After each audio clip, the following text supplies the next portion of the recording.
بنی اسرائیل کے دو سگے بھائیوں کے متعلق. دو سگے بھائی تھے، اس میں سے ایک کافر تھا، ایک ایمان والا تھا.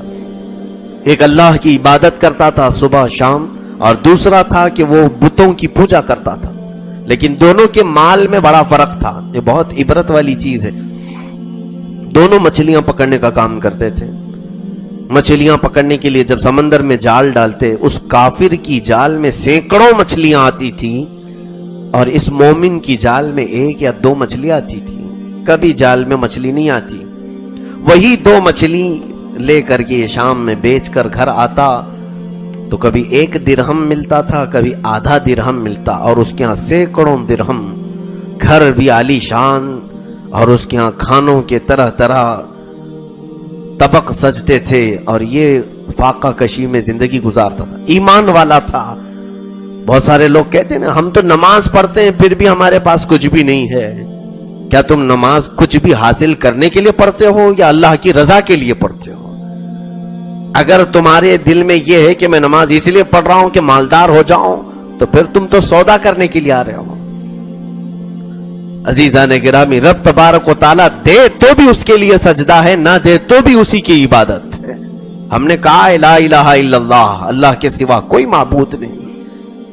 اب وہ مومن روزانہ کی یہ کیفیت دیکھتا رہا. اس کی بیوی نے ایک دن دیکھا اپنے یعنی شوہر کے بھائی کی عورت کو پورے زیور میں ملبوس اور عمدہ لباس پہنی ہوئی وہ اپنے گھر کے باغیچے میں ٹہل رہی تھی.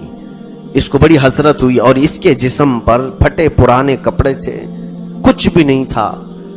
دیکھ کر کے رونے لگی تو اس کی بھائی کی عورت اس کو بلاتی اور کہتی ہے، دیکھ میرے شوہر کے ہاں کتنی خیر برکت ہے، کتنا مال ہے، اس نے مجھے مال میں لاد دیا ہے. جا تیرے شوہر سے بھی کہہ کہ وہ بھی میرے شوہر کے خدا کی ہی عبادت کرے. تیرا شوہر کسی نہ دکھنے والے خدا کی عبادت کرتا ہے. میرا شوہر جن بتوں کی عبادت کرتا ہے انہی بتوں کے سامنے تو بھی جھک، اور تیرے شوہر کو بھی کہے، دیکھ تیرے گھر میں بھی ایسی ہی مال کی بہت زیادہ فراوانی ہوگی. وہ آئی شام میں، جب مومن شوہر اس کا آیا، اس سے کہنے لگی کہ اب یہ فاقہ کشی مجھ سے نہیں ہو سکتی، برداشت نہیں ہو پائے گی. ایک کام کرو، تم مجھے طلاق دے دو، میں نکلتی ہوں. یا تو پھر میری دوسری شرط یہ ہے کہ تمہارا بھائی جس خدا کی عبادت کرتا ہے تم بھی اسی کی عبادت کرو. اس ایمان والے نے کہا، ہائے افسوس، ایمان کے بعد تو کفر کی کیسی باتیں کر رہی ہے. ایمان تیرے دل میں آیا ہے اور تجھے اللہ نے ہدایت دی، پھر کفر کی طرف لوٹنے کی کیسی بات کر رہی. کہا نہیں، وہی حقیقت ہے. دیکھتے نہیں اس کے گھر میں مال کی ریل پیل ایسی ہے کہ وہ سونے میں زیورات میں ملبوس ہے، ہمارے گھر میں فاقہ پہ فاقہ ہے. اس نے بہت سمجھانے کی کوشش کی مگر وہ عورت نہ سمجھی.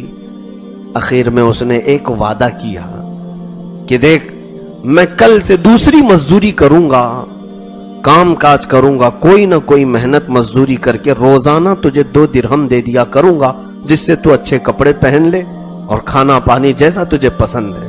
وہ عورت راضی ہو گئی. 2 درہم اس زمانے میں کافی تھے، چاندی کے درہم ہوتے تھے.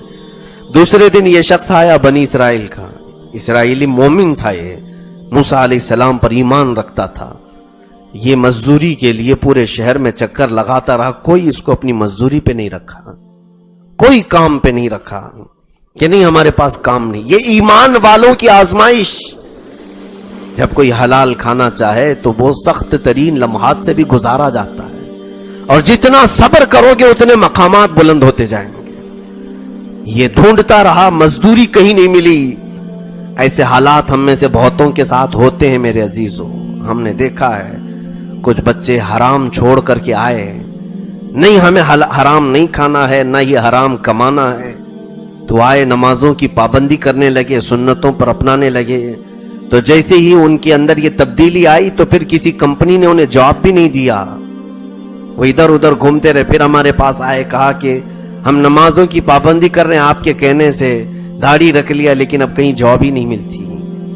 میرے عزیزو، یہی تمہارے صبر کے لمحات ہیں، یہی تمہاری آزمائش کا وقت ہے. تھوڑے دن اور برداشت کر لے جاؤ، پھر میرے مولا کے جو انعامات ہیں وہ تم سنبھال بھی نہیں پاؤ گے. وہ مومن